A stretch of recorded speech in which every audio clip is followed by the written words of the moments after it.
네, 이어서 지역 소식을 자세히 확인하는 네트워크 연결 순서입니다. 먼저 목포 방송국 연결해 보겠습니다. 김혜은 앵커, 목포에서 의료 폐기물 소각장을 두고 논란이 있다고요? 네, 지난해 한 차례 무산됐던 목포 의료 폐기물 소각장 건립이 다시 추진되면서 논란이 일고 있습니다.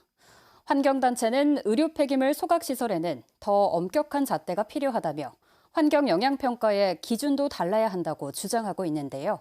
보도에 허재희 기자입니다. 목포 대양산단의 공터. 주민 반발로 사업 추진이 한 차례 무산됐던 의료 폐기물 소각시설 예정 부지입니다. 최근 해당 업체가 소각장 건립을 다시 추진하면서 논란이 일고 있습니다. 이미 시설 용량 자체가 처리 용량보다 상회하고 있는데 굳이 목포 지역에 인구밀집 높은 지역에 추가를 하겠는가. 해당 시설의 의료 폐기물 처리 용량은 하루 100톤 미만으로 현행법에 따라 환경 영향평가 대상에서 제외됐습니다. 이에 환경단체는 의료 폐기물 소각시설 건립에는 더 엄격한 기준을 적용해야 한다고 주장합니다. 유해물질이 나올 우려가 있고 다른 지역의 폐기물까지 수용하게 될 거라는 겁니다. 생활 쓰레기 폐기물 소각시설하고 기준에 똑같이 맞춰가지고 100톤 미만이라고 해서 환경영향평가를 제외시킨다는 것은 이건 법에 큰 문제가 있다는 얘기죠. 해당 업체는 영산강 유형 환경청 요구에 따라 기준보다 더 강도 높은 영향평가를 진행하는 등 법과 절차에 따라 건립을 추진하고 있는 만큼 문제가 없다는 입장입니다.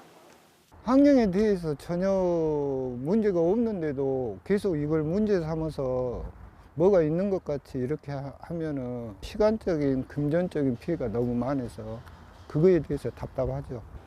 이곳 대양산단 일대에는 의료 폐기물 소각장을 비롯해 폐기물 처리 시설 4곳이 건립을 추진하고 있습니다. 환경단체는 폐기물 처리 시설이 모두 가동을 시작하면 하루 폐기물 처리 용량이 400여 톤에 달하는 만큼 폐기물 총량을 기준으로 환경 영향을 평가해야 한다고 주장합니다. KBS 뉴스 허재입니다. 목포 환경운동연합이 새 정부에 영산강 하구뚝 개방 등 4대강 재자연화 정책을 실행할 것을 촉구했습니다.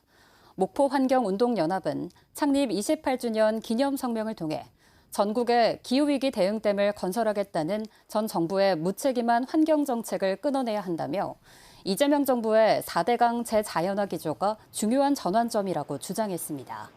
환경운동연합은 정부와 함께 전남도도 영산강 하구뚝 개방과 해수 유통에 적극 동참하라고 촉구했습니다. 전남 농수산식품 수출액이 28개월 연속 증가세를 기록했습니다. 전남도는 지난달 말까지 농수산식품 수출액이 지난해 같은 기간보다 12% 증가한 3억 5,359만 달러로 전국 평균 증가율 8.2%를 크게 웃돌았다고 밝혔습니다. 전남도는 특히 김 수출액이 1억 7,954만 달러로 농수산물 수출의 절반 이상을 차지했으며 쌀과 오리털, 전복 등이 뒤를 이었다고 전했습니다. 이재명 정부 출범과 함께 신재생 에너지 전환에 대한 관심이 높아진 가운데 전남에선 미래에너지 해법을 모색하는 포럼이 열렸습니다. 목포대학교는 제3회 전남 글로벌 혁신 포럼을 열고 아리백 달성 전략과 에너지 기본소득 실현을 위한 인식 전환의 필요성을 공유했습니다. 전문가들은 또 에너지 전환의 지역 적용 가능성과 전략에 대해서도 논의했습니다. 지금까지 목포에서 전해드렸습니다.